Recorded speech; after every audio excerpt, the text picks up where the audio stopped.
This is evidence that the country is in control of the Northerners, and liberating the eastern part of the country will be the answer or solution. In the north we have been in parading with arms, and they are all free working in the streets and have also been holding meetings with the government. But someone else, on the other hand, only booked broadcasts and radio but was sentenced to life imprisonment. I've been searching for a reason why this country won't be divided. Northerners parade themselves as to kill people on a daily basis. Nothing has been done to bring them to book. But because this man is an Igbo man and is fighting for his right, he has been given a sentence that is not part of Nigerian law. This is their plan to kill Mazi Nnamdi Kanu. Mutanen mu sun shiga cikin gari to su kyale su yi kamar yadda aka saba.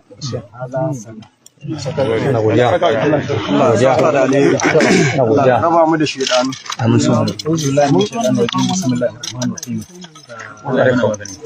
Muna godiya ga Allah subhanahu wataala da ya nuna wannan rana mai matuƙar muhimmanci ta 17 ga watan 11 na shekara ta 2025 a wannan gari na Zarin Tudu wanda ke kusa da ƙasar Kakumi amma kuma cikin ƙasar Faskari.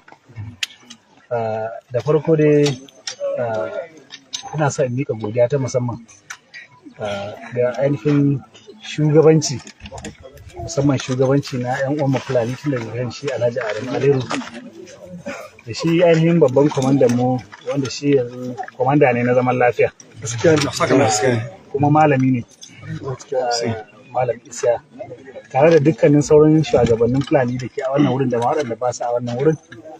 Sannan ina miƙa godiya ta musamman ga sauran shugabanni da muke aiki tare da su, musamman shi mai girma chairman da sauran makarraban shi na karamar hukumar Bakori, kasancewar